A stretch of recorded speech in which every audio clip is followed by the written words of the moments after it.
So this is the 58th and final talk in this collection, and this is simply entitled A Message from Thailand.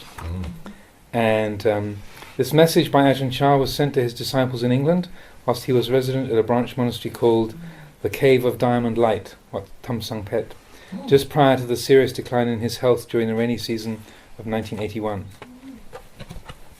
A message from Thailand.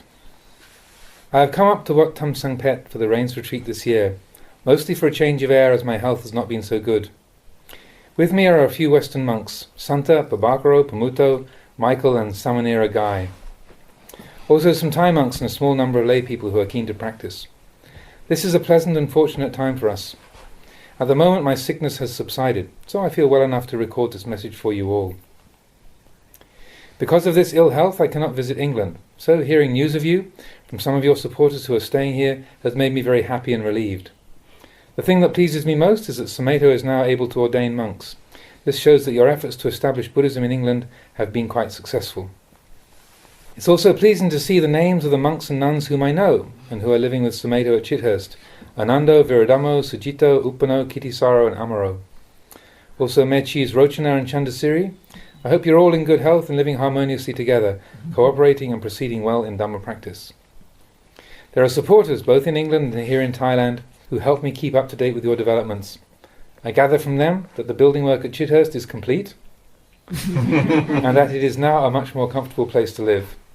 I often inquire about this as I remember my stay of 7 days there was quite difficult.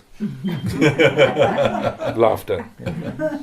I hear that the shrine room and the other main areas are now all finished. With less building work to be carried out, the community will be able to apply itself more fully to formal practice. I understand also that some of the senior monks have been moved off to start branch monasteries. This is normal practice, but it can lead to a predominance of junior monks at the main monastery. This has been the case in the past at Wat Pong. This can bring difficulties in the teaching and training of monks, so it's very important in these situations that we can help one another. I trust that Sameto is not allowing these sort of things to burden him. These are small matters, quite normal. They're not a problem at all.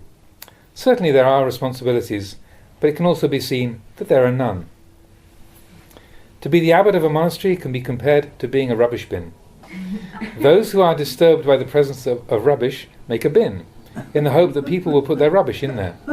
In actual fact, what happens is that the person who makes the bin ends up being the rubbish collector as well. This is how things are. It's the same at Wat Pong, it was the same at the time of the Buddha.